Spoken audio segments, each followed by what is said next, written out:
This weekend, I traveled across the country for my chance to win an Ancestral Recall and a Mox Pearl and get to play Magic's best format.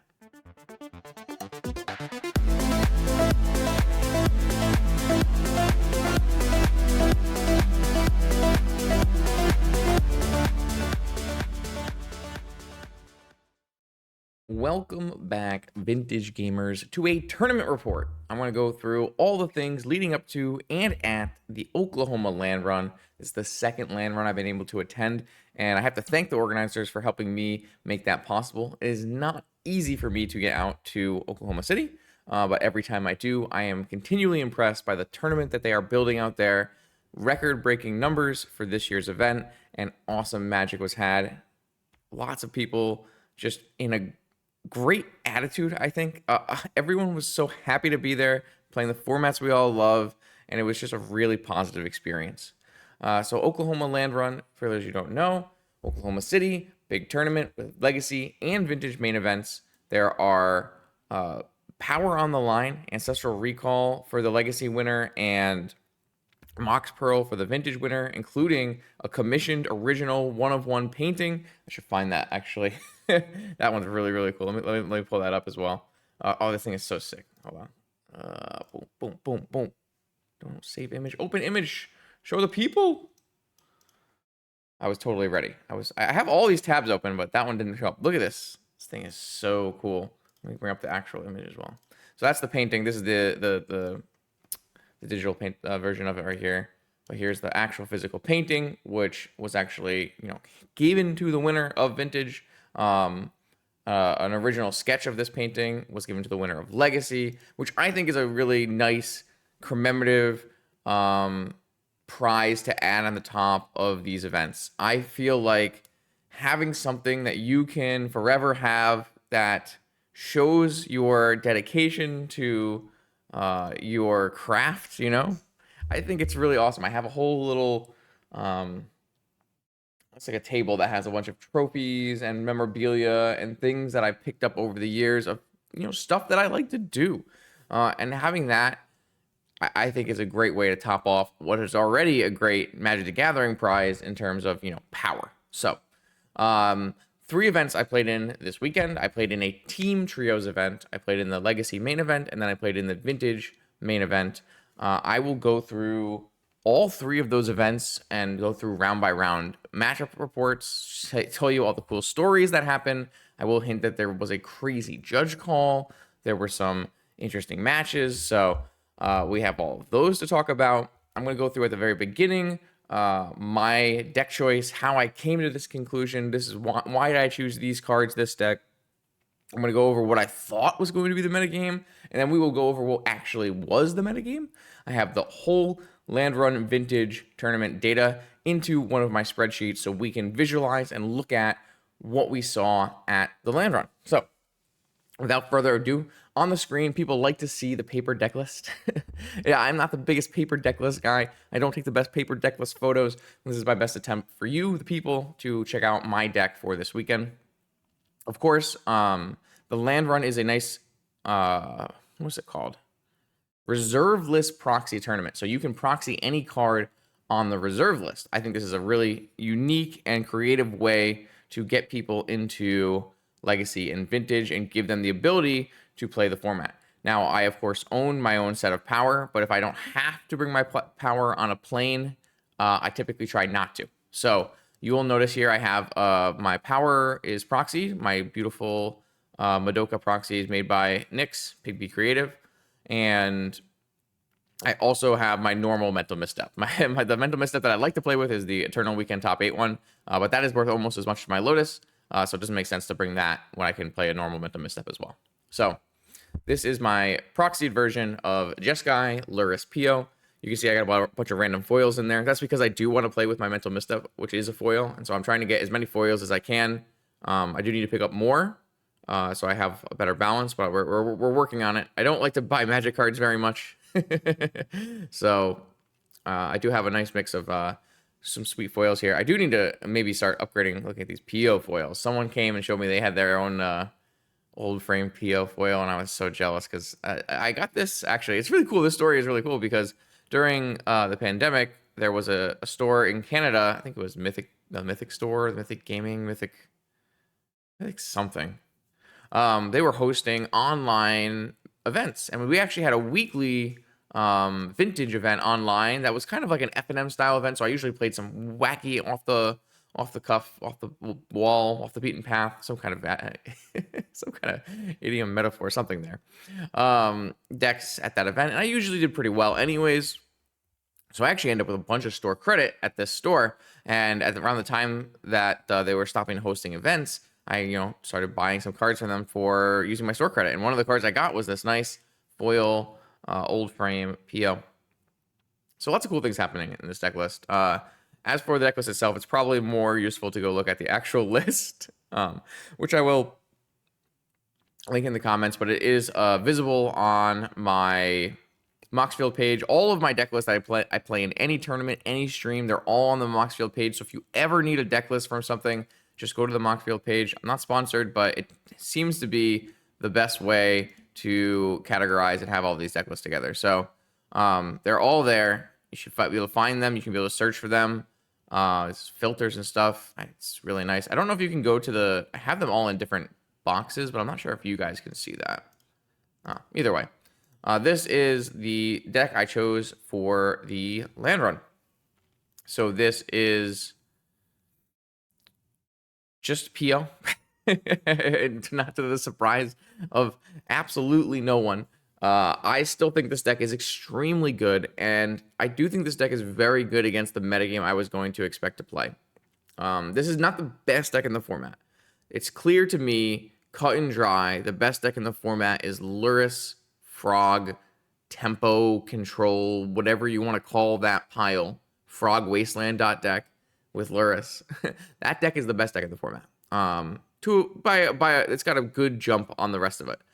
Outside of that deck, there are like 6 or 7 other decks that I would say are tier 1 decks that have good data, can win the tournament. And at the top of them, I would probably put this deck at least somewhere near the top of them. This deck is, at one point, it was up there in the same category as the Frog deck. Now, I don't think so much. I was telling some people before the event, they were trying to, they were waffling between Frog and playing PO. And I was like, if I had a balanced bone in my body, if I enjoyed the fairer things in Magic, I would be playing Frog at this event, no question. You don't have really super bad matchups, and you can tune your deck to beat anything you want. That being said, I am one of the most practiced people in the world at playing Paradoxical Outcome. I thoroughly enjoy playing combo control, which is what I would classify this deck as. And I love the agency that this deck provides while still doing something powerful. I don't like agency for the sake of agency, but if my very powerful deck can also give me agency, that is where I would like to be. If you told me that this deck and Jewel Shops were both equally powerful, or even that Jewel Shops was like maybe slightly more powerful than this deck, and I had to choose one for a tournament, I would choose this 100% of the time. When I'm looking at my Magic decks, I want it to be doing something unfair and giving me free wins. In this format, I want it to be giving me some amount of agency to beat the things that are happening. And I want it to be a deck that I'm going to have fun with. That is like the number one thing. If I'm going to a Magic tournament and I'm going to play a deck I'm not going to have fun with, I'm off it. I don't want to do it. This is my hobby. I'm playing it for fun. I'm trying to win. But you will find, and I have found over the years of playing competitive Magic the Gathering, that when you play a tournament and you don't enjoy the deck you've chosen, you play worse. So I highly recommend factoring that into your choice on what deck you would want to play in an event. So is there anything interesting about this deck list? Yes and no. There are a few things that I did to improve on my deck list that I played at NYSE. At NYSE, I was upset with how I put my deck together for mono white. I felt like that's I think that's a very favorable matchup, and I maybe underestimated it. And then I wanted to gear my deck more towards the Frog deck, which I thought was going to be the most played deck. And so we made a few changes. I have taken out the third Bauble and replaced it with a 1 main deck Swords, which is freeing up a spot in the sideboard for the 4 total Swords. This is a hedge against the format. It is a card that is only good in some matchups, but I think typically it's going to be good in most matchups at this point.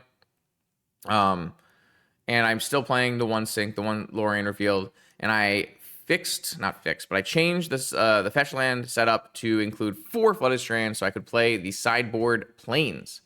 I was having a lot of trouble being able to use my full sideboard removal suite without having access to Plains.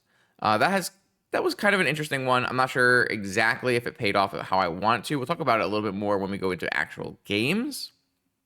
But my idea was I really wanted access to Plains. I have to say, I'm still not sure this Brainstorm deserves a slot in the main. Maybe the third Bauble could come back. Maybe this Brainstorm should just be a Pyroblast, and it opens up a sideboard slot. I really was adverse to playing a Pyroblast in the main because I felt like the Swords was a better overall card, where Pyroblast was a bit too narrow into a field that I expected to have mono white. I really don't like, at least Flusterstorm is protecting my combo in a very powerful way, but these super narrow cards, I don't really want them in my deck if I can help it, especially in game 1. In game 2 and 3, I want these powerful super narrow cards, but in game 1, I like my deck to be balanced and powerful, and so that's what I tried to do. In the sideboard, I made some very tough decisions. I was staring at the sideboard, and the thing that was sticking out to me was I had all of these Soul Guide Lanterns for Dredge. And now, if you've been paying attention to my stream, I believe that this Lurrus PO deck is unfavored versus Dredge. It's one of your worst matchups, in my opinion. And I'm dedicating these 3 Soul Guide Lanterns to this bad matchup.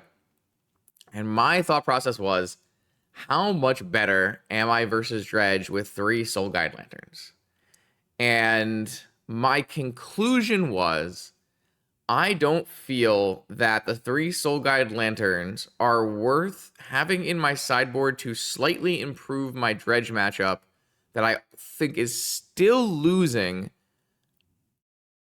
So I would rather have other cards to help fill holes across the format. So I decided to make my already losing Dredge matchup even worse in hopes that there will be a low number of Dredge players at the event. I could dodge the deck in the field and make my other matchups more secure.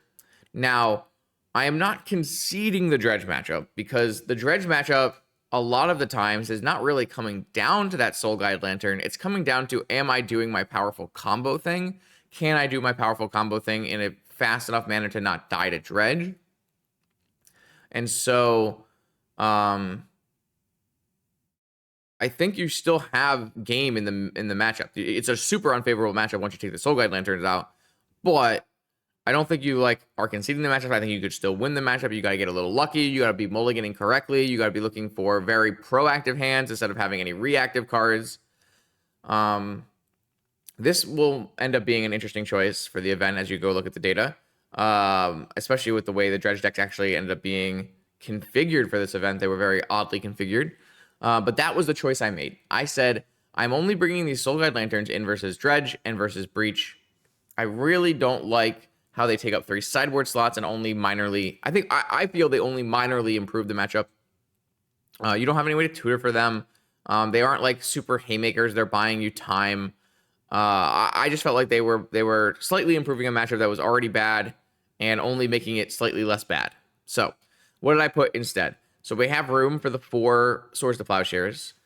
We added room for that Plains. And I also added an additional portable hole because if I'm going to have this Plains, I want to make sure I'm using it to the best of my abilities. So I have 4 Swords in 75 and 2 portable hole versus key matchups, Mono White Initiative and Lurrus Frog. I want to bring in all my swords and all my portable holes for both those matchups. So if I'm expecting the field to be majority Initiative and Lurrus Frog, this configuration with Plains and a bunch of sideboard cards cast off of Plains makes a lot of sense to me. In that matchup, I'm doing things like taking out all of my Force of... versus Frog, I should say. I'm taking out all of my Force of Wills and bringing in like 7 cards. 7, 8 cards? 9 cards? 9 cards, because I'm bringing in all the Pyroblasts as well. Kill Frog, counter things 1 for 1. Basically become a better controlling card draw deck than Frog and have way more answers to the right cards I really like that matchup. I think that matchup is the biggest reason to play this deck. I think Lurrus Frog is the best deck, and I think this is the best deck to beat Lurrus Frog. So with my sideboard slots opened up, what I did was I added a Steel Sabotage because I feel like this deck is very poor against artifact combo, especially Jewel. And then I think it's a little weak against Prison Shops. It's not like a bad matchup against Prison Shops or Raker Shops, but I feel like you can make those decks match up so much better by putting a little effort in the sideboard. I remember when Jewel Shops was really big in the format and I was playing this deck, I had like 3 Steel Sabotages in my board. So I put a Steel Sabotage in to go with the 1 negation that was already there and the 1 Hurkyl's that was already there, and then I added another Hurkyl's. I expected a decent amount of Sphere Shops at this event. I really wanted to have extra answers to let me play the game I wanted to play. So extra Steel Sabotage, extra Hurkyl's Recall, extra Plains, extra Portable Hole, extra Sword. So we really did reconfigure the sideboard to be a meaningful change against a field, and then we were definitely hoping to dodge Dredge at this event. There is one spicy sideboard card here that is something I was testing pre-event as a way to break the Lurrus Pio mirror. I didn't know how much Lurrus Pio would show up at this event. Obviously, Lurrus Pio was overrepresented at the NYSE. There were too many Lurrus Pio players, and it made the deck not as good. And I played lots of mirrors at the NYSE, and I felt that I didn't like the mirror, and I wanted to find ways to break the mirror. And this has been my biggest thought in the last month or so. I can't remember who actually brought this up, because it wasn't me. Someone brought up this. I think 2 separate people to me brought up this. I wish I remembered who so I could give proper credit. I'm sorry. 2 different people. I remember 2 different people apart from each other brought this idea to me. And I believe I told one, probably not. And then the other, I was like, can you explain it a little bit more? And then I saw the vision.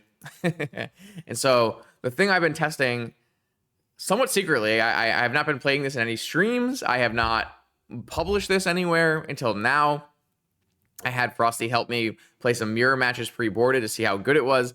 This is a card I theoretically thought could break the mirror open in this event.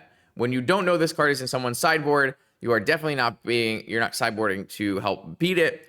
And this is Mox Monkey. It's a classic vintage staple, actually. It hasn't been played in a few years, but it's got a storied history in the format. For 0, 0, and 1, you can destroy a Mox, and that is the main primary use function of this 1/1 Ape Shaman for 1 red. In the Pio matchup, identified the Moxen as the key to generating an overwhelming card advantage. Brian Koval talked a little bit about this in his video. If you have a Moxen advantage over your opponent, it means you can cast stock ups and trainers more regularly, and the person casting trainers and stock ups more regularly is the person who is going to win the match for the most part. That's very simplified. There's a lot of different branching ways that the matchup can go, but that is probably the general theme. I found that if I was able to have some amount of Moxen, and I was able to at least have more Moxen than my opponent, I was able to win more mirrors. So my idea was using this card in conjunction with your Moxen suite as early as turn 1 on the draw. You can play this card, present a must counter threat, and diminish your opponent's ability to play the game. So I'm thinking, like, if my opponent opens up with, a Mox Trainer or, Mana Crypt stock up or something, and you untap and you go Mox Gorilla Shaman, destroy your Mana Crypt. And then every turn for the rest of the game that you don't answer this Gorilla Shaman, you're only getting Lotus Petals out of your Moxen. It should be crazy strong, because you're not going to have swords in the mirror. You're going to have some Flame of Venors, and that's probably it. So if the Gorilla, and you can't negate it, so you just have to have a Force or a Mental Misstep, and that's kind of a high ask. The Forces are pretty reserved for stopping game-winning POs and stock-ups and those kind of things. And it's hard to have answers in the current build for the Gorilla Shaman. And so I tested it. I tried to test it a bunch. I put 2 in my main. I pre-boarded and played like 10 matches pre-boarded with Frosty with 2 Gorilla Shamans in my deck, and I could not ever draw this stupid card. I wanted to test it in paper with Dan, I just didn't have the time. So I played a bunch of mirrors pre-event, and what I just did was I visualized in my hand, if I had a Gorilla Shaman in this hand, how would it play out in this game? And almost every time, from both sides of the table, it looked like it would be very good. In my actual testing games, one time I lost because I played this because I got mental misstepped and it was like way too much of a tempo loss. And the other time I actually played it, it had to be forced or they would have lost on the spot. And then I just immediately brought it back with Lurrus the next turn and won the game on the spot. So this is still a little bit theoretical, I would say. I didn't really get the testing data that I wanted from it. I'll be interested to see if anyone else tries this out and can give me some more conclusive data. It'll obviously be less powerful once people know about it, because maybe you adjust your sideboard to like have some portable holes that have additional answers to Gorilla Shaman, though that's not actually a great answer depending on the mana situation. I don't know. I don't really know. I just think that theoretically, going into this tournament, if no one knows I have a Gorilla Shaman, or not no one, because my Patreons know I have a Gorilla Shaman, that's another thing. I gave out my whole deck lists ahead of time to all my patrons. That's the thing that Koval does. I think it's a thing I'll probably continue to do. I basically play Magic these days with the idea that people already know my whole deck list anyways, and that seems to be the case some amount of the time. So if you're interested in that kind of thing and you're subscribed on Patreon, I'll give it. I usually give it to any of the subscribers on the $2 or $5 tier. So if they were not my subscriber, they did not know about Gorilla Shaman. So I was hoping that would be my way to break the mirror in this event. However, that didn't exactly happen, and I'll show you why in a little bit. I will quickly go over my legacy list, and then we'll talk about the land run and the data. I played basically almost entirely stock JPA Sneak and Show. I had not played very much Legacy going into this event. You probably saw it on my YouTube channel, but I did film my one practice league. I played one practice league. I went 4-1. I felt very reasonable about the deck. The idea behind this deck for me was I want to do something powerful, but I don't want to spend so much time casting Ponders and Brainstorms that I lose my mind, and I want to be playing a combo deck if possible. So I am playing a deck that has all the good cards, well, not all the good cards, but lots of the good cards. Force of Will, stock up. It does still have Brainstorm and Ponder, but I don't find that those cards are as hard to cast in this deck as they are in like a Reanimator or Tempo or Delver deck. They're pretty straightforward. You don't actually have like fetch lands a lot of the time. And so you're playing Ancient Tomb stock up, and your deck is really super powerful. You can basically win the game on turn 1 sometimes with just playing a Show and Tell and Emrakul, and your opponent can't ever win. So I just took the JPA list, played it through a league, was pretty happy, but couldn't figure out how to sideboard correctly. So then I spent some tickets and I paid JPA for his guide, which I think is very well done. If you are interested in Sneak and Show and Legacy, it's an expensive guide. I think it was like 25, even like 25 tickets for it. But it's like 14, 15 pages of matchups, and it's different on the play and on the draw for almost every single matchup. Things that are coming in and coming out, and then there's always a paragraph about each matchup on how you play it, key things. So I was very impressed. I felt that it was worth it, and it helped me to determine what cards I was supposed to take out. I always understood what cards I wanted to bring in, but cards that I wanted to take out was really challenging. I didn't know, because all this deck is all 4-ups. It's very hard to figure out what can come in and come out. So shout out to JPA for that. This list was very good, and I was very happy playing it. So if we go back to this right here, where we've been yapping for a while, it's going to be a long video, so I'll probably put up timestamps and you can jump around to whatever the hell you want. I expected Lurrus Frog to be the most played. Oh, I didn't know if Lurrus Frog would be the most played deck. I thought it was going to be the best deck, but I wasn't sure if it was going to be the most played deck. I thought Lurrus Frog would be a high meta percentage. I thought Mono White Initiative would be a high meta percentage. Mono White Initiative was a low meta percentage at NYSE, but I felt like that's more about NYSE and $500 entry fee and the exact crowd. When you attaching a Legacy tournament to the Vintage tournament, it does kind of lend towards some more mono white. So I thought there'd be a bunch of mono white. I was hoping there'd be a smaller amount of Dredge. I felt like Dredge might be a little underrepresented at the event. I thought that Lurrus Pio might be a slightly overrepresented at the event. I did find that last year there were a ton of Oath players, and I somewhat attributed that to maybe narcissistically to maybe myself. I definitely have some amount of pull and push in towards what people play in the format just because I'm very visible. So I kind of felt like some of the Oath players from last year might play Lurrus Pio. But I thought that, it's still paper, so people still want to play Oath. So I thought there'd be some Oath maybe, but I wasn't really worried about Oath. I don't really think that's a super strong deck right now, unfortunately. Though there did end up being a bunch of Oath at the top tables. And I talked about all of these thoughts in my my Patreon. I do a weekly video. I'm not plugging my. I swear to God, I'm not plugging my Patreon. These are things that have happened. I don't. Every week I put up a metagame report, and when I do it before a big tournament, as I'll do a video, and I talked about what was at last year's Oklahoma land run, how it related to the metagame on Magic Online at the time, and it pretty closely mirrors it with some weird paper changes, like a bunch of more oath or something. So that's what I thought would happen. And here's what happened. At the land run, we had 100 players for Vintage, an outstanding number, the second largest Vintage event right now for the year in the United States. And the number one most played deck in the format was Esper Frog. Only 3 players chose to register the blue-black version of Frog. So we had 19 out of 100 players, about 1/5 of the metagame was the Frog deck. I think that's totally to be expected and reasonable, considering it is the best deck in the format.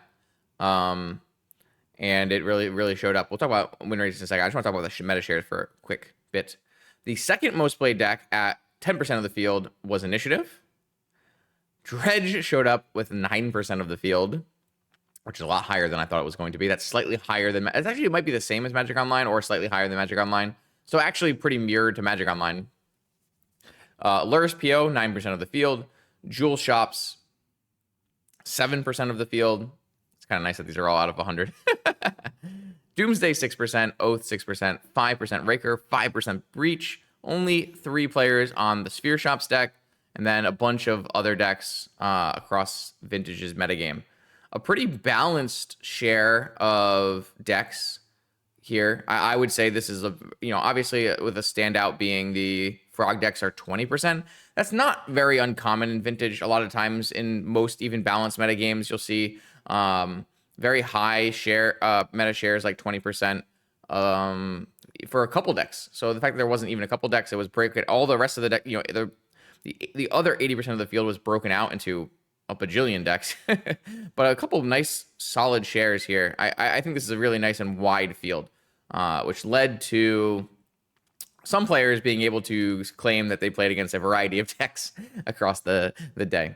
So I would say all of this looks very expected. Obviously, the Oath number is higher than normal. I would say the Dredge number is slightly higher than I thought it would be. Beseech maybe a little slightly higher than you would normally think. But all of these numbers are very normal, pretty much what you'll see on Magic Online.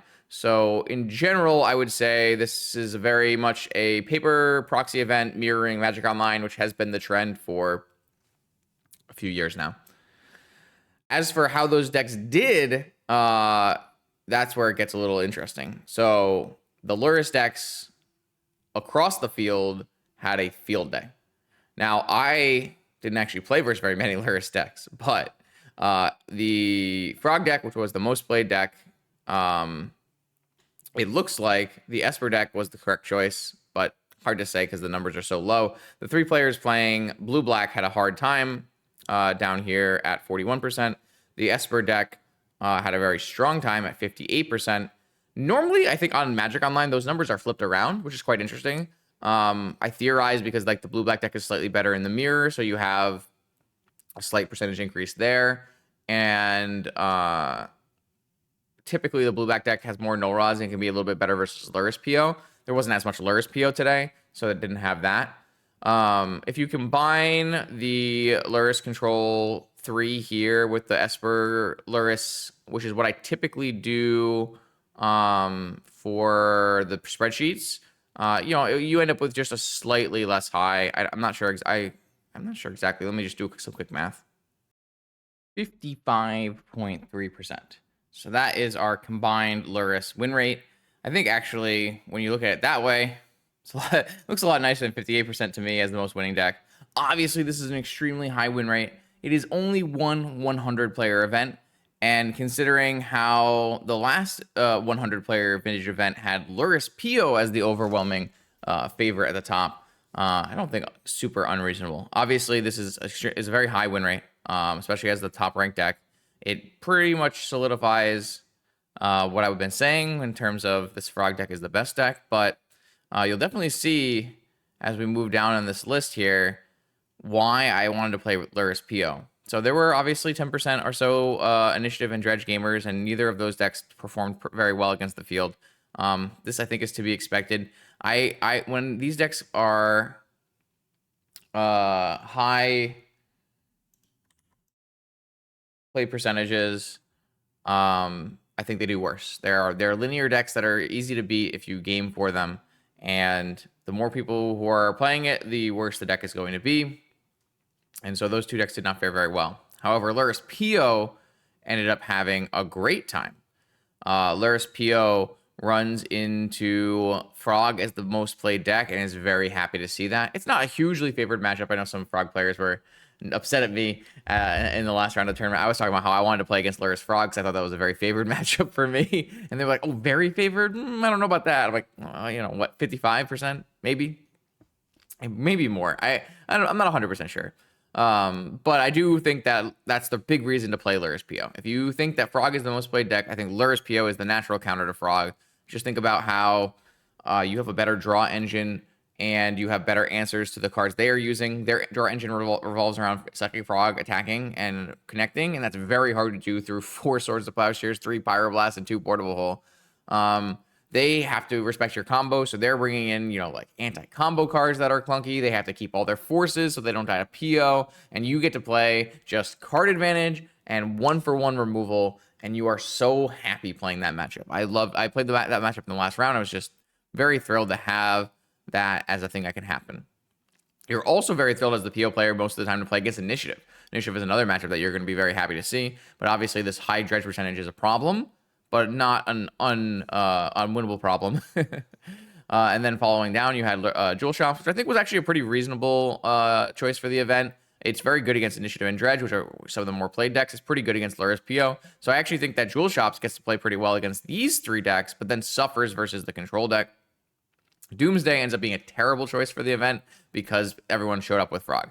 If people don't show up with Frog and they instead show up with like Lurrus PO, Initiative and Dredge, and Jewel, then Doomsday is really happy. It's actually really cool because if you look here, Lurrus PO is like happy, happy, sad. And then Jewel Shops is sad, happy, happy, happy. And then Doomsday is sad, happy, happy, happy, happy, which I think is kind of an interesting way to look at the way these things shake out. But Doomsday had a rough time because you can't play Doomsday with this much Frog. That's your bad matchup. It's your like really bad matchup. It's your only super bad matchup, and there was too much of Frog to play Doomsday this event. Oath struggled a little bit, but I mean, it had 6 players and almost had a 50% win rate. I think that's almost a win for Oath these days. Like I said, there were some Oath at the top tables for sure. Raker Shops, only 5% of the metagame, but that's about where Raker Shops normally is, and actually a pretty strong performance, 55%. And then once you start getting down here, you end up, Beseech didn't actually have super strong, but did put 1 person in the top 8. So then you start having some, very small numbers, and they start to mean less and less. So yeah, I think it was pretty cool that I like my choice in Lurrus PO. I do think I got very lucky because I did not play against Dredge today or in this weekend. This weekend I played 0 matches versus Dredge, and even though Dredge was 9% of the field, that can definitely happen. And I got very lucky to do so because I really liked my matchup versus the most played deck and the second most played deck. So I was pretty thrilled. I like how I made my deck a little bit better for Jewel as well. So it all ended up working out, even if the numbers maybe didn't support my conclusions very well. I will just say that this is our top 8 here. Matt Mowry from Maine, super nice guy, won the whole event. Probably came the farthest of anyone at the event at all. So kudos to him. He was playing, we'll take a look at this list real quick. Lurrus PO, but Esper. Ooh. So this is only 2 Thunder Trap trainers, but we get to instead play a Demonic, a Yogg-Will, and a Vampiric Tutor. Still has Brainstorm, PO and Fluster, 2 Opal, makes sense. Only 1 Mishra's Bauble, which I think kind of makes sense when you go down into more of a volatile combo version. And then you have the 1 Sensei Stop comes back. The Portable Hole is back in the deck. Portable Hole and Chain of Vapor. A couple more answers than normal because you are going to be using Time Volt and Manifold Key, as well as a Dress Down. This looks a lot like my initial versions of Esper Outcome, where I was testing Trainer. except obviously upgraded and innovated to the current state of the format. I think the first dress down is actually quite good right now. Probably a bit underplayed. I'd like to maybe see if I could fit a dress down into my deck. So this deck has a lot more answers, I would say, than a typical Lurrus PO deck. A little less consistency with the removed trainers, and a little bit higher power level with the black splashes of Yogg-Will, DT, Vamp, and then Time Vault Key. I like this list. I think this list is really sweet. It's a nice alteration on what you can be doing inside of the Paradoxical Outcome shells. And even if I don't feel that Time Vault Key is as strong or as consistent as it once was, it is obviously still a staple vintage interaction and a powerful way to get free wins. I thought this deck was really, really cool, so I wanted to highlight it. So congrats to Matt on his victory. In the top 8, we had 2 Lurrus PO, 2 Lurrus Frog, 1 not Tinker Breach, but not Lurrus Breach either. It had Vivi and Emery, Sully's Breach deck. It's very classic, bigger blue Breach deck, but without Tinker, which is quite interesting. Then there was Dredge, which was the combo version of Dredge. We'll just quick chuck in here. So this has 2 Griselbrands and a Thassa's Oracle. This is playing 0 Force of Wills.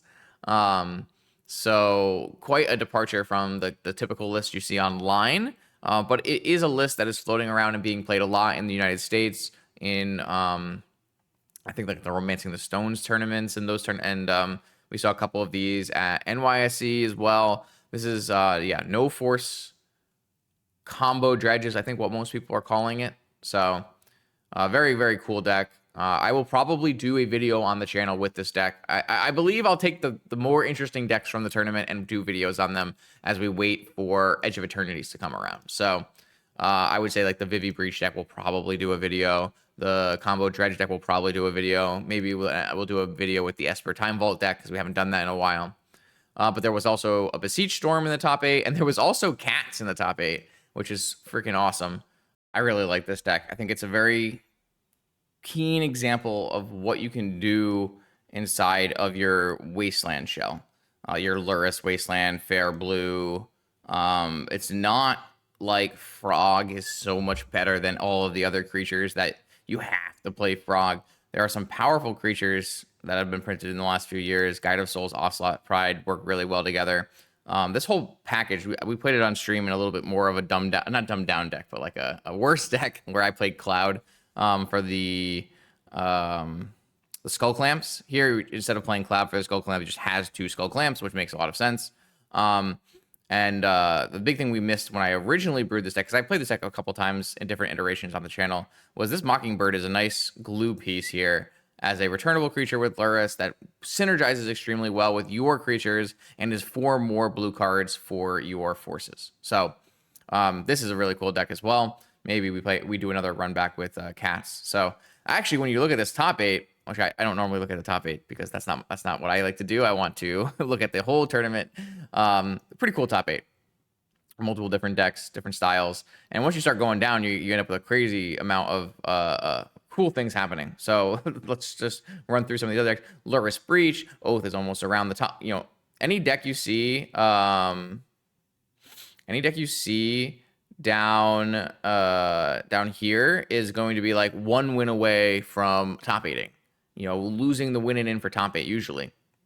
So things like Lurrus Breach, Oath, Raker. This is blue Shamil shops. This is like Azure Beastbinder, Mana Drain, Shamil, Relic of Sauron. Really cool way of playing a blue workshop deck. 3 workshop, 4 island. Then you had things like Scam, 1 win away. Goblins, 1 win away. So lots of really cool and interesting deck lists that people showed up with at this tournament. So these deck lists are all out there. It's on all of the scraping sites now. So it's on Melee GG, but it's also on Goldfish Top 8, MTG decks. Anywhere you go to find deck lists, you can find all these deck lists. So if you want to see a certain deck list from this top 8, they're all there if you want to go check them out. So I think it's time we enter the recap portion of this video and talk about my land run.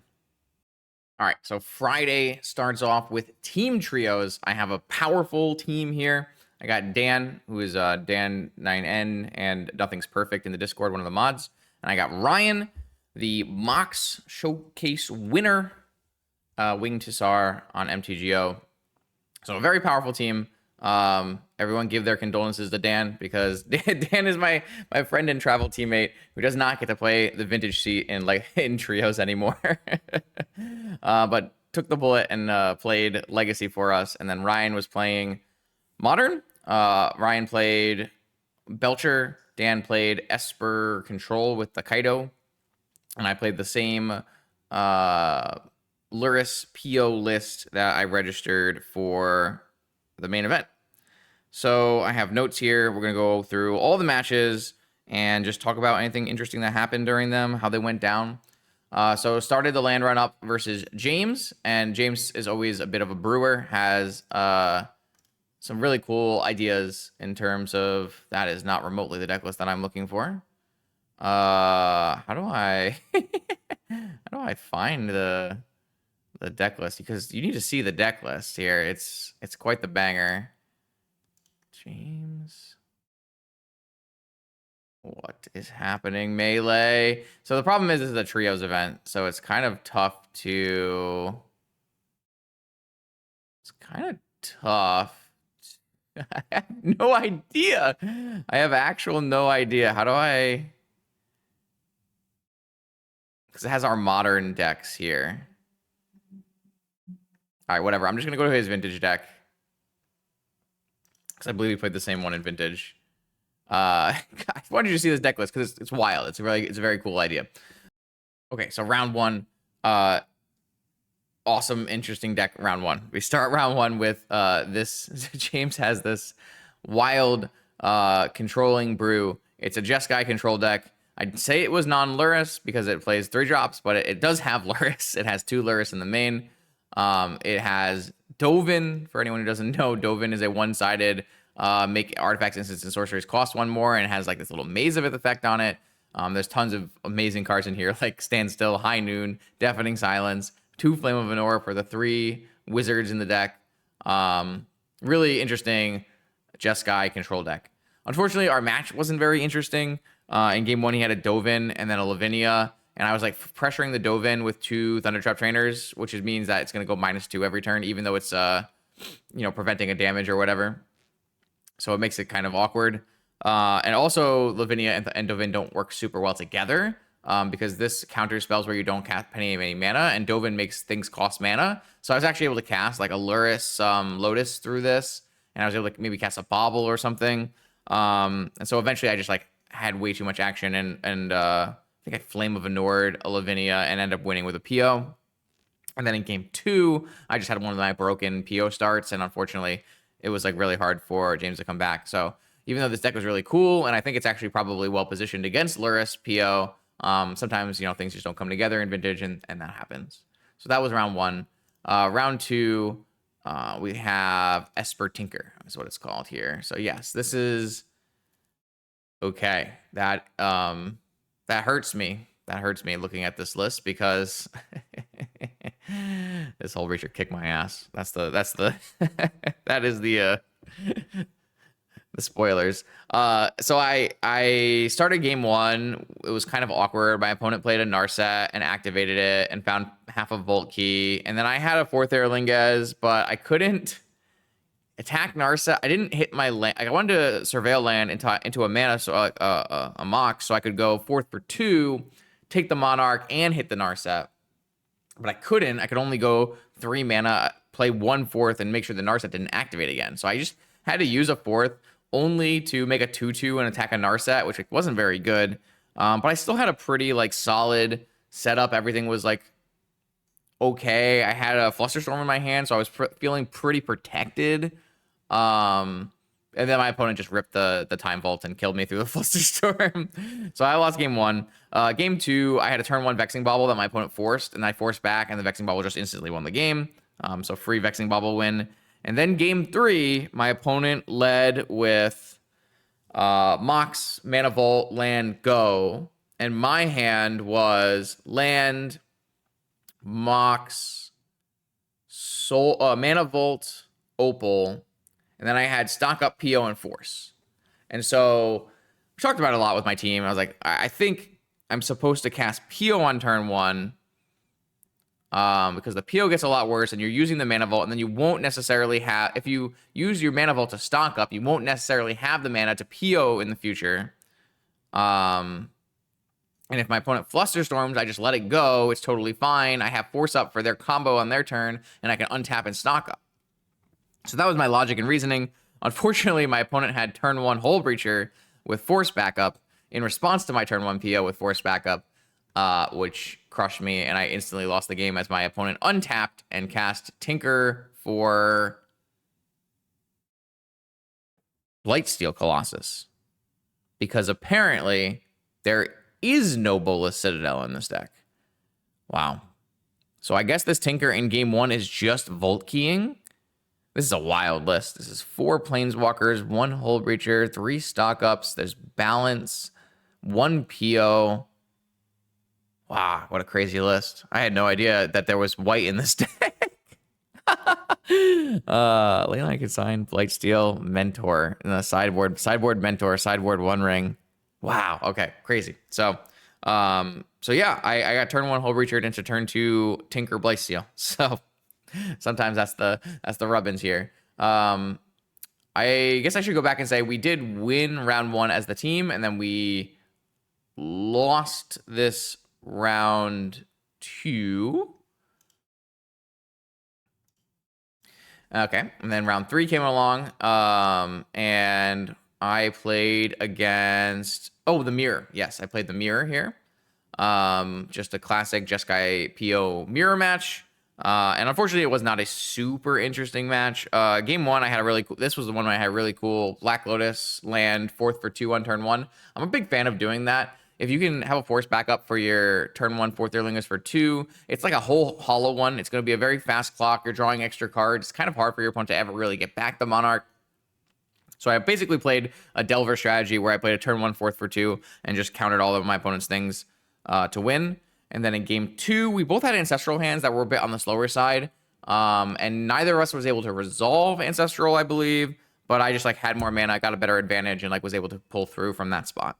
So I win this PO Mirror, but I believe our team does not. So we're now 1-2 in dead in the Trios tournament. And then I go to round 4, and we play against mono blue, mono green. Must be mono blue. Yes, classic deck names here. Jewel Shops. And my opponent was a bit newer to Vintage. They said they hadn't really played a lot of Vintage. They had to.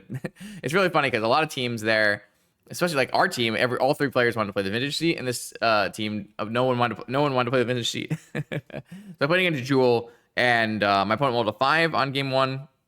I played a turn 2 Jewel with force backup and killed me. And then game 2 was kind of similar. I just got run over. Sometimes you play against Jewel and you just get run over, and it doesn't matter very much what you choose to do. So we actually had a rough showing. We went 1-3 in the Trios tournament. I went only 2-2 in my matches, so it wasn't a super convincing showing from the trio side. But it was a lot of fun, obviously. Playing trios is a good time. I love trios because it's just nice to be able to have other things to root for, being able to immediately root for your friends. I don't really like the part about trios where there's a lot of talking going on. And thankfully, our team doesn't really need to do a whole lot of talking. Maybe a couple questions here and there, but we're all pretty competent inside of our shells. It also helps that Dan and I don't know Modern at all, really. So even if Ryan were to ask us, we probably wouldn't be able to help him. So there's always that. So Team Trios did not end up going super well. That happens. And we move on to Legacy. As we talked about Legacy, I played this Sneak and Show deck on a fairly minimal practice, but I think the deck is fairly straightforward, and I really liked its power level. So I was pretty happy going into the event. I started off round 1 of Legacy versus Wilder. Wilder, I thought, seemed like a very, very competent player. I was pretty impressed with the way he handled this because this was some shitty variance for him. For me, this round, my opponent was on the Mystic Forge combo, really cool colorless combo deck.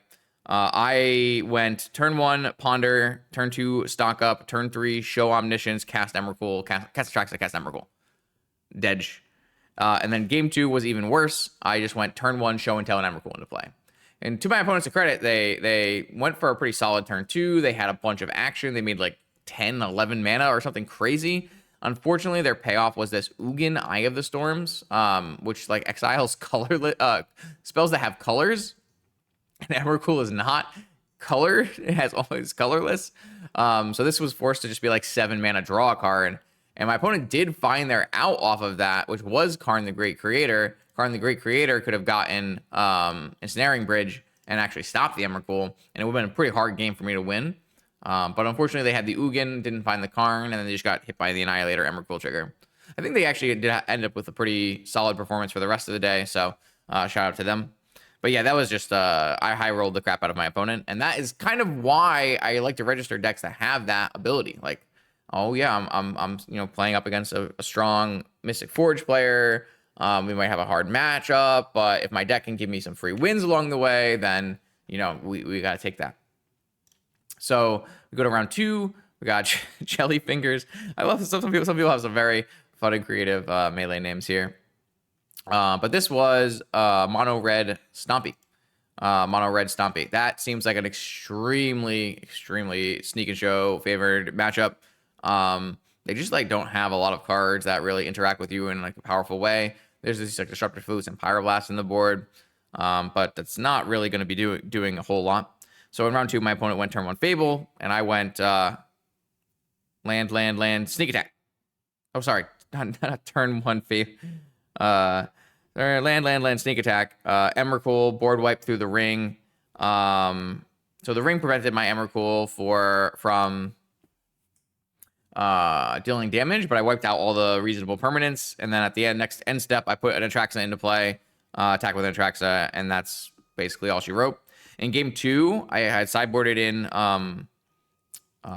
like the Brotherhood's End and the Abrades and those kind of magic cards. And so game 2 was even better for me. It was like my opponent led on 3 artifacts, like a Chrome Mox, a Flute on Sneak Attack, maybe an Unlicensed Hearse or something like that. And I just Brotherhood Ends, killed all the artifacts, and then sneak attacked an Emrakul in for the win. So the mono red matchup I definitely thought was extremely good. So that was really nice.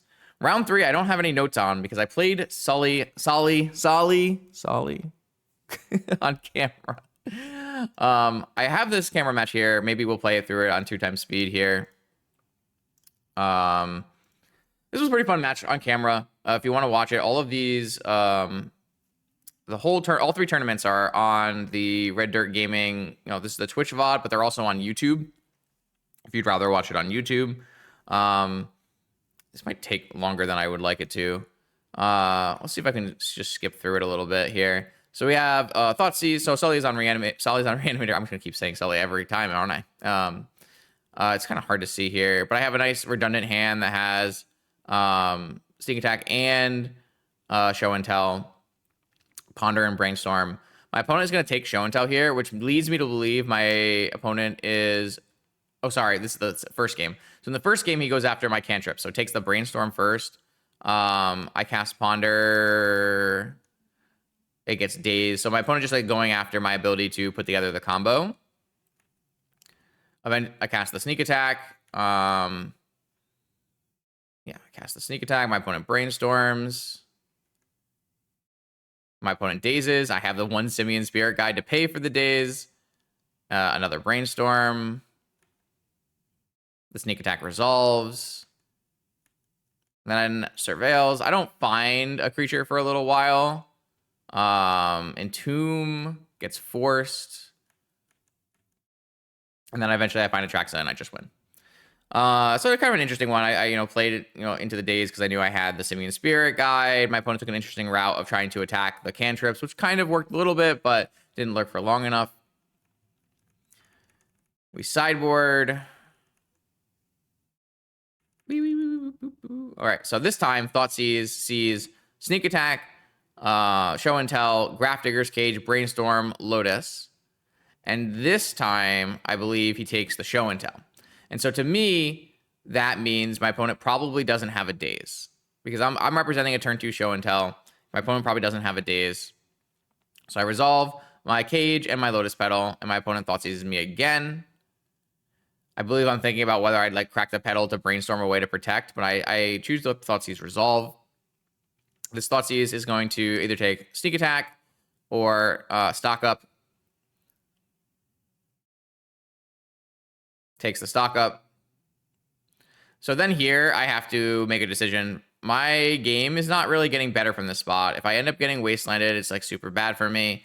I don't think my opponent had daze on turn 1, but they could always have daze after the next draw. So it's like, do I just jam my sneak attack into a daze? And I do, and they have daze. So I talked to Sully. Sully, obviously, he drew the daze after he had taken the the turn 1 Thoughtseize sneak show and tell. And then from then on, my cage gets engineered explosives for 1. So now I'm able to get reanimated on. And Thoughtseize. This is actually kind of an interesting spot. I felt like the walls were closing in, right? So I brainstormed here. And my brainstorm had like Emrakul, Atraxa, Thundering Falls, and City. And I don't know that my opponent has a Thoughtseize, but I kind of had to read my opponent had a Thoughtseize based on the way he was playing and the way he was talking. So I have to organize this brainstorm in a way that it's good for me if my opponent Thoughtseizes, and it's good for me if my opponent doesn't Thoughtseize. So what I had chosen to do is I put the Atraxa on the top of the library with an Emrakul underneath it. So that way, if my opponent doesn't Thoughtseize me, I can draw the Atraxa, and then I can use the Thundering Falls in my hand to mill away the Emrakul and shuffle my graveyard. If my opponent does Thoughtseize me, I keep my Thundering Falls, and I lose my Emrakul, and I still shuffle. And I don't know if this is correct, but it probably doesn't matter too much either way. It's going to be tough to come back from. So my opponent casts like the 4th Thoughtseize or 3rd Thoughtseize or whatever the hell that was. I lose all of my stuff, and I have just the Thundering Falls and a City. And I keep trying to build that out. There's like a hard cast force along the way. But I just don't hit any like stock ups or ponders or brainstorms or anything. And eventually, I die. Looks like to an Atraxa. So then I go to game 3. Yeah, I didn't take any notes on this one, so we have to just watch it.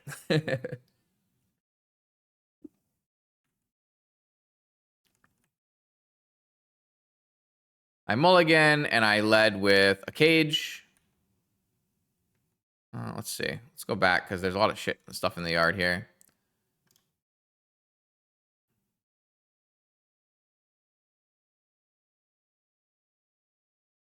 All right, so I mulligan, and I kept a hand that had turn 1 Spell Pierce, which tried to counter the Thoughtseize, and my opponent dazed it, and then my rest of my hand is Emrakul and all lands. So the Emrakul happens. So now my hand is City, Misty, Tomb, and Island. So it's like tough to mulligan at all, but then like I feel like I had to just keep that 6. I wouldn't say it's like a very good 6 or anything like that. I drew a cage, get to play a cage, keep me at least alive for a little while here. I do end up finding a sneak attack. Opponent brainstorms.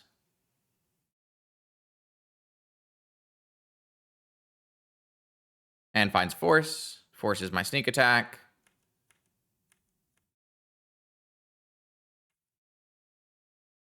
Bounces the cage and reanimates an Archon.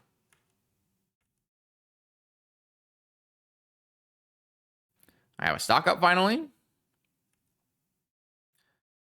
And I had some hits on this stock up that are actually pretty reasonable. Here's a Lotus Petal. So like here, there are some like reasonable things that can happen. But I didn't hit enough of the reasonable things, and so I had to stock up again. This stock up finds force and sneak attack though. So I can take one more hit from Archon and still put up a fight. If I can resolve a sneak attack for like an Emrakul next turn, I could definitely still win this game.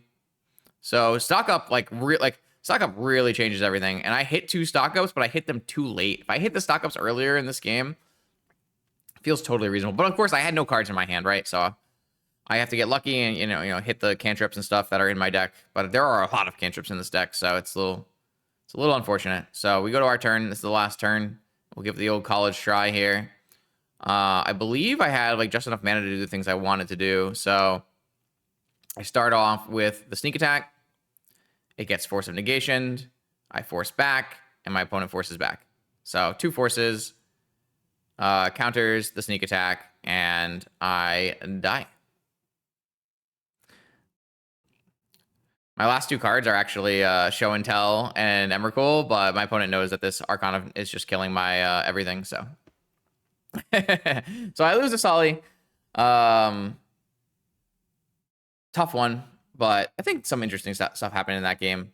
And so now I am 2-1 in Legacy.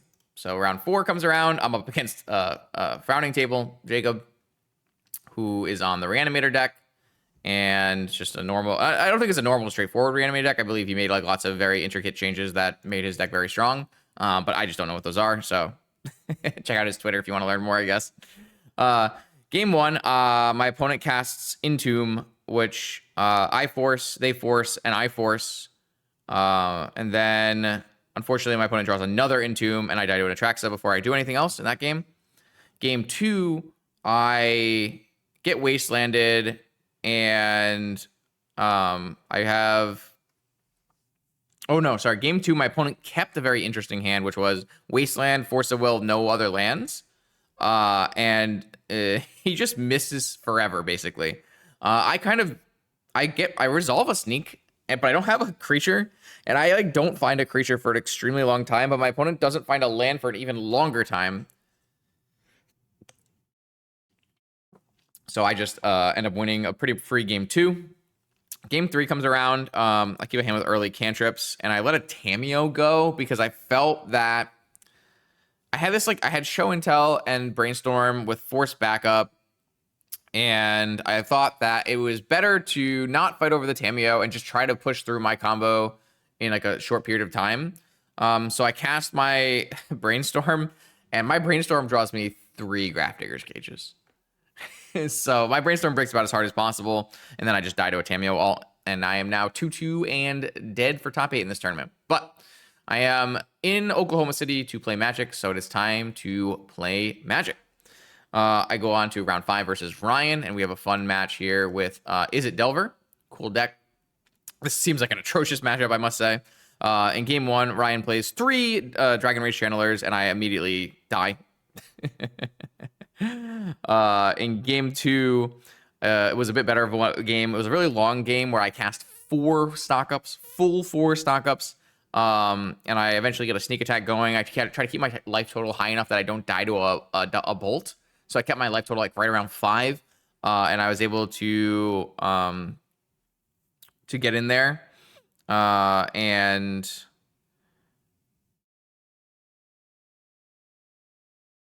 I like baited a Daze, I think. Oh, sorry. No, sorry. That's the 3rd game. I need to take better notes. So yeah, I was able to like play a long game where I cast 4 stock ups and I kept my life total just high enough where I wouldn't die to Lightning Bolt. And then game 3 happened, and he's on the play with a Delver on turn 1. And what I do is I cast Pyroblast on Delver on my turn to bait the Daze. I get the Daze out of Ryan, and then I untap, and I on the next turn I put a Traxa in play and win. So I was able to get through a tough Delver matchup. And go on to round 6. I get to play against Not Me. Everyone knows Not Me from the Discord and from Twitch. Not Me was on the Reanimator deck. And I get Thoughtseize. And the Thoughtseize has... I get Thoughtseize, and then I cast Stock Up, which gets Force of Willed. Sorry, what the hell happened? I get Thoughtseized, and then, oh, I remember this one. I believe I cast Stock Up, and Not Me responds with Entomb because he wants me to counter Entomb. And I kind of have to counter Entomb. I feel like this deck doesn't really function in my mind when you don't have Entomb resolve, because you can't really put Atraxa and Archon into the graveyard any other way. Not any other way, but like it's not like you have Psychic Frog. So I counter the Entomb, and then he counters my Stock Up, which leaves us both with basically nothing. But I top decked into things first, and I have an Atraxa for a sneak attack, and I get to game 1. Game 2, I got wastelanded, and I never drew the blue card for force. So, game 2, I got wastelanded, but opponent couldn't draw the blue card for force, so he had to pitch Brazen. Yeah, not me, had to pitch Brazen Borrower for force, but I had 2 pieces of action. I had 2 sneak attacks, so the second sneak attack resolved, and I won that game. Sorry, I'll take some better notes. I'm getting good at taking notes, but then my notes sometimes still are not good enough. So, sneak pass, not me, literally. And we go to round 7. Round 7, I'm up against Nate, who is another mono red Stompy player. It was pretty funny. Game 1, he went with turn 1 Magus of the Moon and turn 2 Chalice on 1. And so I just went mountain, mountain, mountain, mountain, sneak attack. But unfortunately, I couldn't find the Emrakul until it was too late. And I actually got an Emrakul hit and died anyways. So I lost game 1. And then game 2, my opponent chose to use their Disruptor Flute on Show and Tell, and I eventually sneak attacked an Emrakul. And then game 3, my opponent mulliganed, and I played turn 2 Show and Tell Emrakul. So get my free Emrakul wins where I can get them, and I'm actually 5-2 going into round 8. I can't top 8 this event, but I can, try to get a top 16 finish maybe, see how the breakers all work out. Okay, so in the 8th round versus Michael, I'm playing against Blue-Black Tempo. In game 1, a Tamiyo flips. I have Show Atraxa with Force and Daze covered, and counter the Borrower to actually win game 1. In game 2 and 3, it was a little bit more different. I had hands that I thought were pretty good against Thoughtseize, but they were low on lands. So I figured I would keep them and try to hit lands as the most likely card I'm going to draw anyways. Because my hands had, they had double payoff, double A, double B. So like double Sneak and Show, double Atraxa, Emrakul. Sometimes my hands had like counter magic, and I had the fetch land that fetched basic islands. So I couldn't get wastelanded. So these hands were pretty good against my opponent, but I basically just kept hands that were good against Thoughtseize and missed on lands both games and died. I still think that's like the right idea. Mulliganing against these Thoughtseize decks is really rough. So 5-3 finish for me in this event, which puts me at 32nd place. Not a bad showing. I'm not really too upset about this one. I thought that on the low amount of practice I did, 5-3, almost 6-2, a pretty reasonable thing to happen. I thought my deck choice was okay. I'm a little worried about, I guess, the Reanimator and Blue-Black Tempo matchup is slightly hard, but you definitely get a lot of free wins across the field against the other decks. But Sock Up makes this deck really, really strong, so I would maybe consider playing this deck again in the future. And that leads us to Vintage. While you're all here, maybe people even skipped here. So this is my Vintage event. I am definitely hoping to, I was hoping to win this event because it's been a while. I've had some struggles in Vintage recently. So I start off round 1 versus Mono White Initiative, a matchup I'm very happy to see, of course. My opponent does not reveal Aluris, and I get to keep Force of Will, Fetch Land, main deck Swords of Plowshares, and Merchant Scroll for Ancestral. So I'm very happy about my opening hand. My opponent like mulligans and talks like, says a couple things and plays a Mana Crypt on turn 1, and I'm like instantly like, I think this is Mono White Initiative. I'm going to make sure that my opponent does not resolve their Mana Crypt on turn 1. So I Force of Will the Mana Crypt in the blind, which ended up being correct. My opponent goes, white tap land go. The problem is I never drew a land or Mox for the rest of the game. So I was never able to cast the Merchant Scroll for Ancestral, and I just lose game 1. That happens sometimes. It's Magic. I'm very happy with the keep, and I'm very happy with the play, and I just did not hit the mana to play. Game 2 is where we actually have the very interesting judge call. So I have an early Swords in my hand with Lurrus, with like good mana to play Lurrus and that kind of thing. So my opponent goes Chrome Mox, and then kind of lets out a yelp little scream and throws his cards in the air. Throws his cards in the air. And I'm like, what is going on? Why is my opponent doing this? The cards land on the table, and on top of the cards lands this big bug. Like it's an inch and a half, maybe we're coming up on a two. Like, it's a huge, like it's not a roach, maybe it's like a beetle or something. It's a huge bug out of nowhere. We call Judge over, trap the bug in the top of the playmat case. Yeah, these cards are all over the table, like face up. I'm like, please turn your cards over, please. And so we get a paper towel and we escort the bug out of the building. But that's the first time I've ever seen a judge call where it was because of a very large insect. Bug call is what I'm calling it. So we had to deal with all that. And that game ends up being something where like my opponent has a creature, but I have a swords for it, and I have an early Lurrus with a Mishra's Bauble. I take the initiative with Lurrus and put counters on Lurrus, and I end up winning that game pretty easily with just like a big Lurrus with the initiative. Game 3, I have to mulligan to 5 because my first two hands were just not doing it. And I keep a 5 that has a Lotus and a Sapphire, as well as like a land, a swords, maybe another magic card. And my opponent leads on Vexing Bauble. So immediately I'm at 3-card opening hand. So this is probably not going to go super well. I do end up being able to swords 2 creatures and resolve a trainer. And I'm actually like coming back in this game. I'm like, oh, okay, I have a way forward. I can find like maybe a portable hole in this Vexing Bauble. I can get these Moxen down. I can still probably win this game. And so I attack with my trainer to steal back the initiative. And my opponent casts Swords to Plowshares on my trainer. There's a running joke on my channel where everyone just keeps in Swords to Plowshares against me no matter what, no matter how many creatures I have, no matter how good it is. I always get my Swords to Plowshares in my my Lurrus combo decks. So my opponent does Swords my guy, preventing me from taking the initiative, and then on the next turn goes deeper in the initiative and thrones in a Chancellor, and I lose. I thought it was extremely funny because I just lose the swords all the time. My opponent ended up with like a very interesting sideboarding choices here, which I don't really agree with, obviously. But he's had some problems in the past with like using Null Rod and Void Mirror to beat Lurrus PO.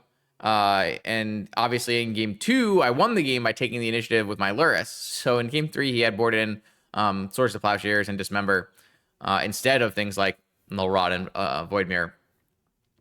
Which I understand how you get to that conclusion. Like I watched the game happen in game 2 where that was the reason. But I think in general, if you're playing this mono white deck, you do want to maximize your turn 1 Null Rods and Void Mirrors. And I think in general, removal is not really where you want to be against the Lurrus PO deck. But you gotta give him all the credit. He did win that match, and the swords was actually very important in winning that match. So I lose round 1 to mono white initiative to Will. Round 2 comes down, and I get another mono white initiative opponent. I'm playing round 2 against mono white initiative, and these games were not close. Game 1, I had like a multiple Moxen, pay for Chancellor, cast Ancestral. The game like immediately ended on turn 1.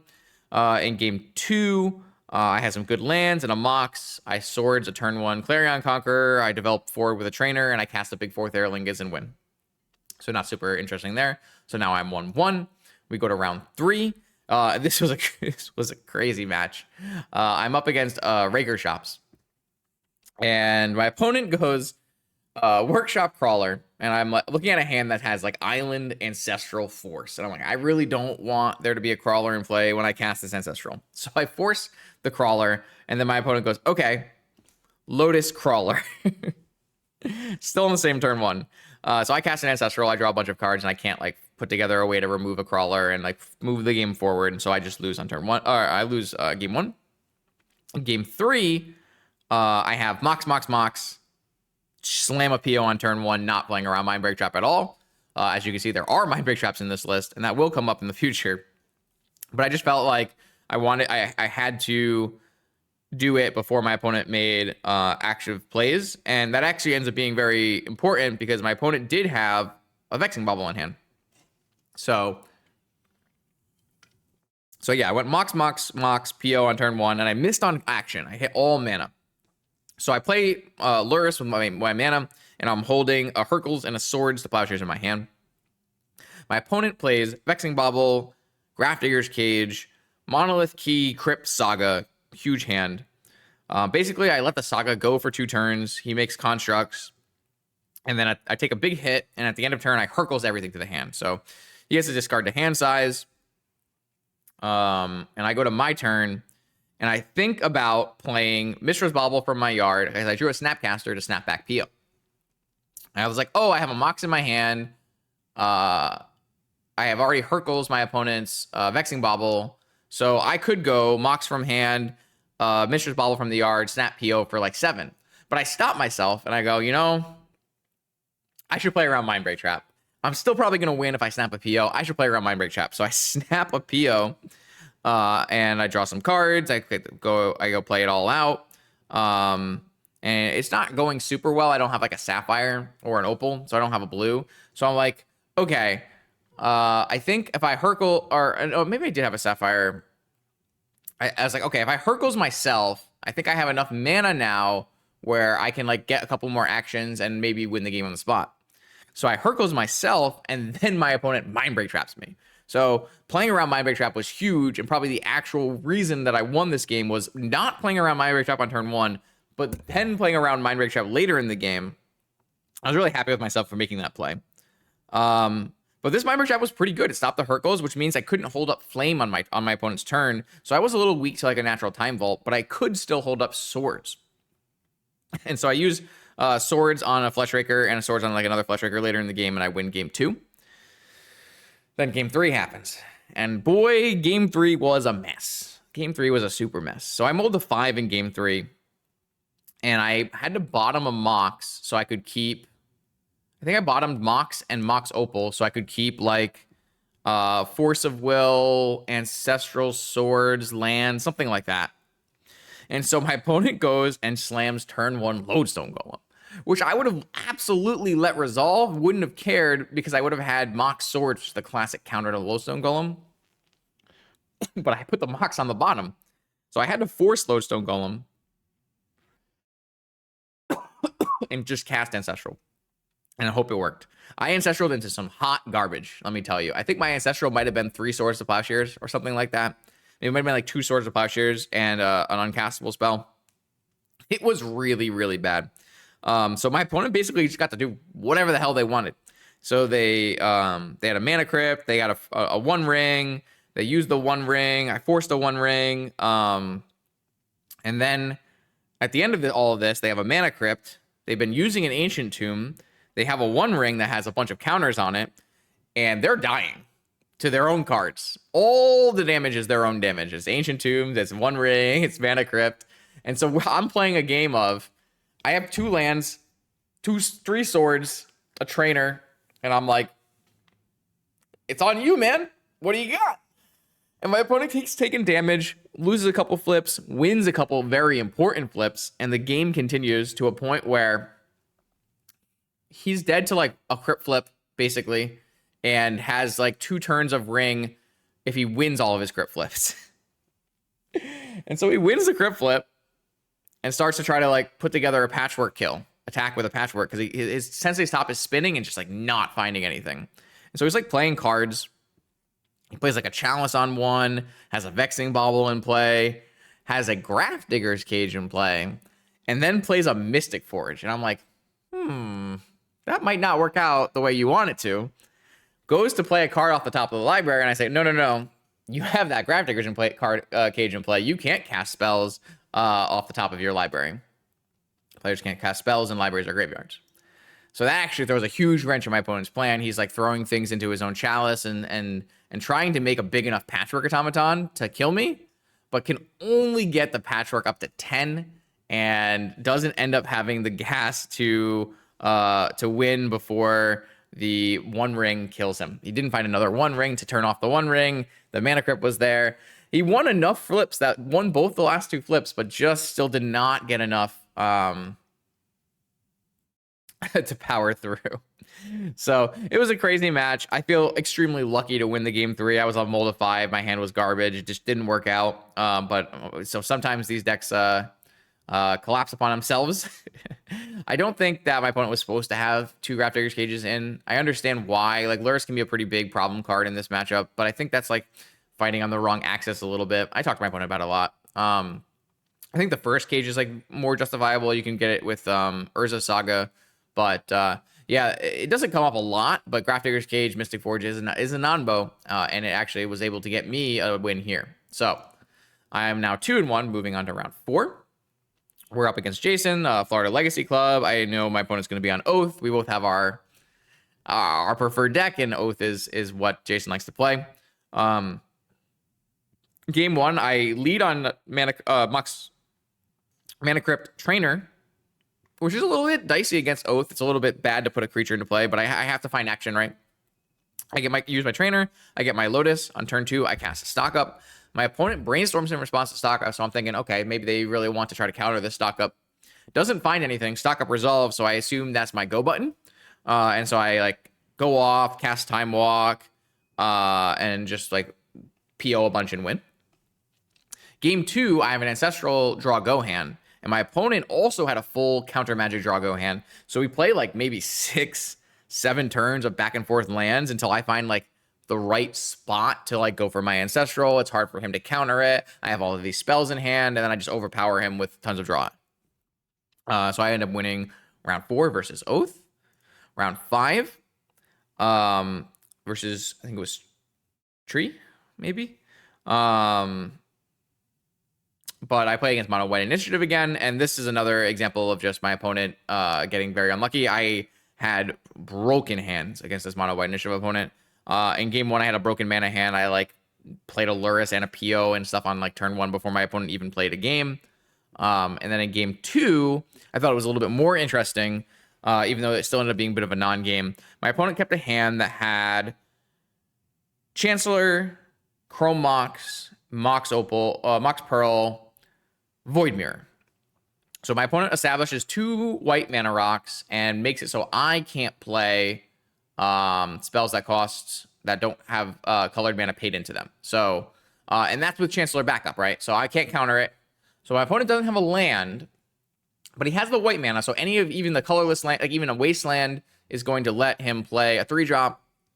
So I think it's a totally reasonable keep. We talked about it a little bit after the match. I think it's a totally reasonable keep, but no follow-up. So I, unfortunately for my opponent, kept a hand that did have a force, but didn't have any mocks in or anything like that. I had a very high land-heavy hand with swords and removal and interaction. So I like play land go. My opponent doesn't hit a land. They play another Void Mirror. So I'm really locked out of like playing unfair stuff, but that doesn't really matter here. So I end up playing like an Urza Saga and another land, and my opponent misses again. And I'm like, I think I have a way through this. And so I go Chain of Vapor, pay for the Chancellor, bounce your Chrome Mox, Portable Hole on your Mox Pearl. You now have no mana. 0 mana. Opponent does end up finding an Ancient Tomb, but it's 1 turn too late, and I like make a Saga token and end up winning the game. So now I'm 2-1 against Mono White, and I am 4-1 after my round 1 loss, rebounding in this tournament. I'm at the point where I need to probably win both my final matches to top 8, but I can totally do that. So round 6, I play up against Ryan, I think one of the Romancing the Stones guys. And this was a heartbreaker for sure. Check out this deck. I did show you this deck a little bit earlier, but this is the mono blue Chimil big workshop blue deck. I don't know how exactly we call it. This is the Chimil Shops deck. And my opponent had a bajillion mana on turn 2. It was something like 11 or I don't know. It was something crazy. It was a little crazy because I had Mishra's Bobbled on my opponent on turn 1. I actually had Soul Ring Mana Crypt, maybe Trainer on turn 1. And I Mishra's Bobbled and saw my opponent was drawing a Karn for turn. And I'm like, oh, I'm never actually beating this Karn. But my opponent didn't go for Karn on turn 2. You got like a billion mana, played Academy, and Repurposing Bay, the Birthing Pod artifact. And Birthing Pod, Repurposing Bay, a Might Stone, Weak Stone, 5-drop, draw 2, into a Chimil of the Inner Sun, where his spells can't be countered, and he gets to discover 5 at end step. So his spells can't be countered, but I'm like, well, at least I didn't get Karned. So maybe I can go to my turn and combo off. At the end of the turn, Chimil discovers a 1 ring. 1 ring. 3 1 rings, yeah. And that's a cast, so I can't win the game on that turn. So I can still draw through my whole deck with POs, Chain of Vapor and Flame of Anor, like the important cards, and maybe counter some things, untap and win. So I'm like, this game is actually winnable because my opponent chose not to play Karn. So I need to really have my first stock up hit like an Opal or a Sapphire and then PO and go off. But my stock ups just missed. So I wasn't able to hit that. And then my opponent untaps and plays an uncounterable Karn, which is why they chose not to play Karn. They wanted to get the Shamil out, so the Karn was uncounterable. They would just be able to win with that. Which I don't really like that idea, but I understand why my opponent would make that choice. It definitely has logic behind it, right? So I don't find the Sapphire, and I wasn't able to go off, and so I fizzle off and die by turn 3. In game 2, I mulligan, and I keep a very weird hand. Like, it's not a very good hand, but it has a force. I want to have a hand that has a force. And so I keep a hand that has like a Lotus and 2 trainers and a force. And so I'm thinking like, okay, my trainer can hit a Mox, and I can play a second trainer and hit another Mox or something like that, and I can build out from there, and I have force. But my trainer doesn't hit a Mox, he hits a Soul Ring. And so then I'm like sitting there treading water. I'm like not doing powerful things. My opponent plays their one of Hull Breacher, which turns off my PO outs. And then I have a trainer that I eventually cast, and I find a Force of Will. So I Force of Will my opponent's Karn, but they had just drawn Academy. And so they actually hard cast Sink into Stupor on my Force of Will. I don't have another pitch spell, and they resolve a Karn and win. So yeah, a sad round 6 loss, but all full credit to Ryan for this, playing this sweet deck and almost actually top 8 this event. I think he ended up losing his win in the final round. But this is one of the coolest lists in the top 16. So, no hard, it's Magic. Sometimes you get run over and you die. So now I'm out of the tournament, top 8 contention. I'm still trying to maybe win and maybe top 16 if I have lucky breakers or something like that. So in round 7, I play against my very first Lurrus opponent. I have been waiting all day to play against Lurrus Frog, which I think is a very good matchup. I've been waiting all day to play against Lurrus PO, which I wanted to test out Gorilla Shaman. So finally in round 7, I play against Lurrus. And my opponent knows what deck I'm on. They're on Patreon. Shout out to them. Much appreciated. So we get to play a nice Lurrus mirror. I do think I probably outdrew my opponent significantly in these matchups, but they were at least Lurrus matchups, so they were pretty fun. In game 1, my opponent mulled to 6. I started with a double Mox hand, so obviously a really great start already with Sapphire and Emerald and Lorien. I Lorien for a Mystical Archive, and then I have Flusterstorm and a Snapcaster Mage. I just basically set up a PO where I fluster my opponent's Time Walk for tempo, and because I know I have Snapcaster Mage fluster for later. Basically, I cast a stock up and I start running away with card advantage. I ended up casting a 4th Aerlingus and winning game 1. Game 2 was a little bit weird. It was a long game. But I never really I was always at the advantage, I think, in that whole game. Basically, we were playing Draw Go for a pretty long time. And I actually make some big mistakes in this game. My opponent wastelands both of my Volcanics because they know I only have 2 Volcanics.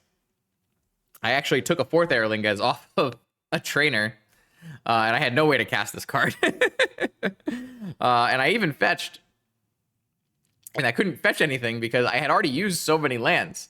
I had already had the island. Because I started by fetching island planes. And I was like very insulated against wasteland, which my opponent had multiple wastelands. But then I was building out my mana and used both wastelands to get my Volks away.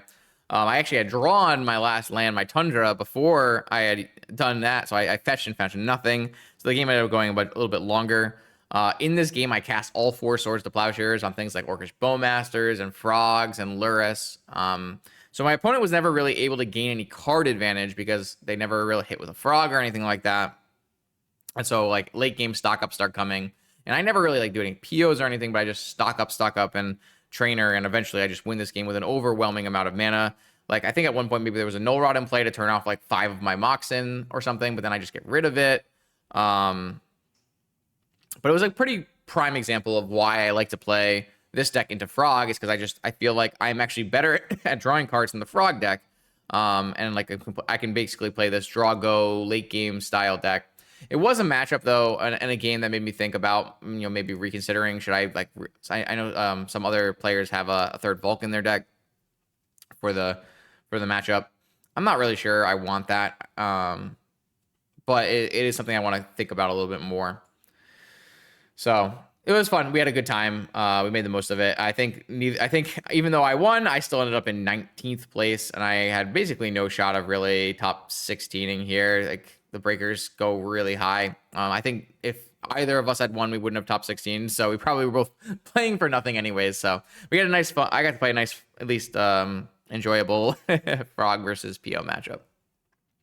So yeah, 19th place. I went 5-2. So, 5-2 in Vintage, 5-3 in Legacy. I think a pretty reasonable showing. I'm not unhappy with how the matchups went. I'm sad that I had to take a round 1 loss and I had to fight all the way back just to lose out here. I didn't feel like my round 1 or my round 6, I didn't feel like I made mistakes. I just feel like the cards didn't line up in the right way to win, which is just Magic, right? So obviously I made mistakes throughout the tournament, but I feel like my losses weren't determined by my mistakes. And obviously I got pretty lucky along the way versus like the Raker player. So overall, I'm really happy with this deck choice and my play and everything, actually. I would say that the Dredge Gambit, the cut all the Dredge hate Gambit worked because I didn't hit any Dredge players, but I wouldn't say that it was the correct call because there were still 9% Metashare Dredge. That being said, like I still think my deck can beat Dredge, so I do like my idea in theory. I would have hoped that there would have been maybe half as many Dredge players for me to try to pull off this idea. I almost wish that the second Hercules had been like a Mind Break trap, maybe. Just so I had a little bit more game versus these full combo decks, but I don't think it mattered too much. I think I was really upset that I never really got to use Gorilla Shaman, because that was the card I focused most of my metagaming and tuning on. But I would say that the main deck Swords was an unbelievably correct choice. 4 Swords in the 75 was great. I felt the Plains was okay. I'm not sure it worked as well as I wanted it to. But I did have multiple games against Mono White where I fetched out both basics. I fetched out both basics versus Frog. So, and then like I think the Frog plan is so good. The 9 cards you bring in for Frog with the Swords, Pyro, Portable Hole, Plains. I love that matchup. I would play that matchup for 7 rounds in a tournament if I could. So yeah, I think this was another great event, another really fun event.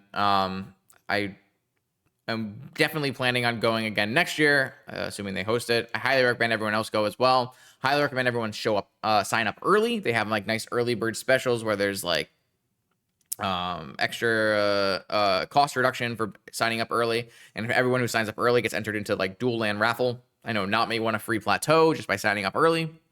Shout out to everyone who attended this event. I had no opponents that I disliked playing against. All of my opponents were great people, had a good time, winning or losing. Even when, I was high rolling sometimes with like the Sneak and Show, or some of these Moxen events. Like I played a couple of these mono white players. I crushed them, and it wasn't because of my skill. It was because my deck just did the thing. And everyone took it so well. It was really, I can't stress this enough. It's a competitive tournament, right? But it's still, everyone's there to have fun. And that is something I love about Vintage. I feel like everyone is there, understands what's going on, and is there to have a good time, and exudes that kind of vibe that I want to be a part of.